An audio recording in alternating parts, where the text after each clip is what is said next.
اخوان السلام عليكم، مرحبا بكم في فيديو جديد. اليوم جبنا لكم هذا لابارتمون. كيف كتلاحظوا فراه لابارتمون مازال ما مفينياش، ما قدرتش نصبر حتى التفينه عاد نصورها لكم، حيت بحال هاد الموز هادو دغيا كيطيروا ما كيتسناوش حتى يتفيناو. ديجا تباعوا كاع لي زابارتمون في هاد العماره هادي، بقاو جوج، وحده في البريمير ايطاج صغيره وحده في التروازيام ايطاج كبيره.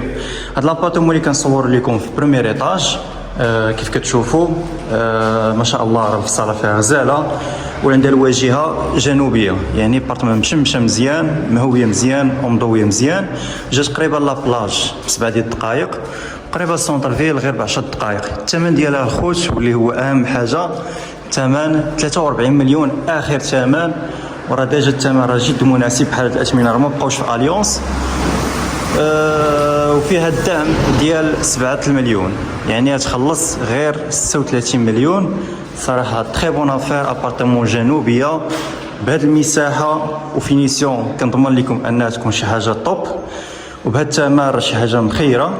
الناس اللي انتريسي تقدروا تتواصلوا معايا على الرقم 06 28 92 16 11. نذكركم بالمعلومات، الموقع ديالها القنيطره.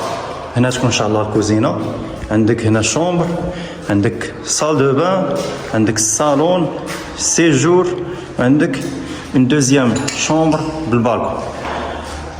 الواجهه جنوبيه، الموقع القنيطره، جزيره اليونس مهديه، قريبه لابلاج وقريبه للسونتر فيل ب10 دقائق. ثمن 43 مليون الخوت، راه اخر ثمن، وفيها الدعم ديال 7، يعني الا استفدتي من الدعم تخلص غير 36 مليون.